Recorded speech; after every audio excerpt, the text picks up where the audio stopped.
We're here with head coach Mike Faith and Gillian Brennan and Lauren Pittman after the Diplomats pulled off a thrilling 11-10 victory in overtime, and they are headed back to the Final Four. Coach, what are your thoughts? The first back-to-back trip for your team since 2015-16. Yeah, I'm kind of without words right now. This team has so much heart, and we work with a guy named Pete Bidstrup, and he's our mindfulness coach, and the last thing he said to me today was just tell them to never give up, and we didn't. They never turned on each other. We were down 8-3 at half, and we could have folded it in, and we didn't. And just the heart that these guys play with is amazing. And I said it yesterday, we go as the seniors go, and Jill was not going to let us lose today, and I think she had 6 goals and 1 assist. That's what leaders do. I think other people would like to have number 10 on their team. So really, really excited. And then for LP, we talked about driving off of skips, and she took ownership of the ball and just went in and was tough as you know what, and stuck it. And when she started driving, I pretty much had my hand up that it was going in. So hats off to the defense. 2 goals and a half to that team. They're very well coached. They're extremely good, and Court does a great job up there. And but credit to us for again 2 goals and a half with that talent on that team is pretty special for that defensive unit. Yeah, and you touched on it a little bit. 8-3 at the half. I believe the deficit grew to 9-3, but not a situation you've come back before in the Gettysburg and the championship. Salisbury today obviously being the most notable. What was your message to the team, or is this something they just have them intrinsically that they're just not going to give up and fold, like you said? Yeah, that I'd like to say that I gave them some rah-rah speech, but that's not what I do. In 26 years, the players play. I just try to put them in the best position to win and or to succeed, and then hopefully they do what they do in practice. These guys do. They play exactly like they play in practice, with all heart, all the time, and it's just they're special, and I love it. And then we'll go to the player who played the hero at the end of the game, Lauren Pittman. 1 goal and 1 assist, but had the assist on the goal with 6 seconds left in regulation to tie it, and then the game-winning goal in overtime. Just from your perspective, what did you see on those 2 plays? You just kind of have to stick with the game plan, and I believed in the coaches, the game plan, myself, my teammates. I just kept going on the field. I don't really know. Yeah.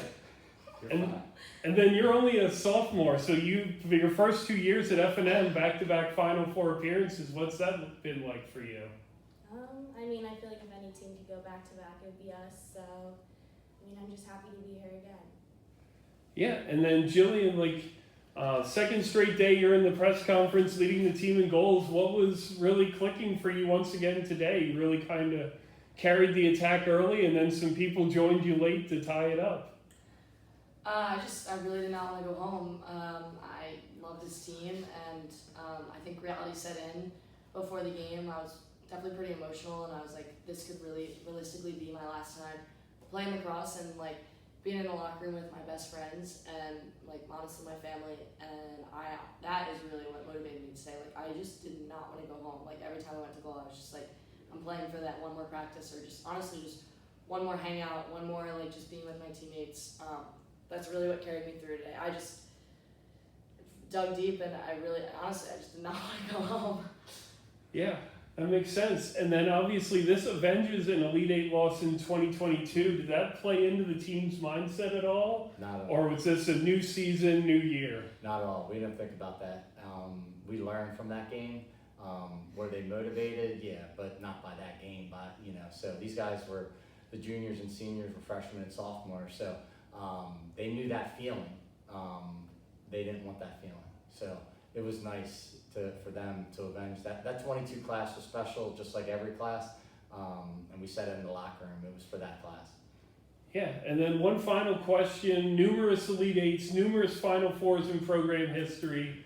But for anybody, this is the first back-to-back trip since 2015-16 with this year and last year. What does it mean for each of you to kind of just add your little piece to the legacy of F&M women's lacrosse?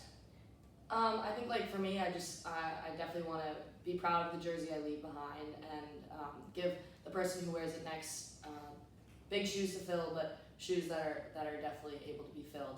And I think that's like what I try and do every time I'm on the field. I just I want to like leave my mark on this team. I want it to be a positive contribution, and I want to contribute and help to bring the team as far as I possibly can and give it my all, because I think that's what everyone owes to the collective group. If you wear this jersey, and you got to wear it with pride and with knowledge that like eventually you don't get to wear it again, and that should always be a motivating factor. And I think that's what I want to leave and contribute to the team.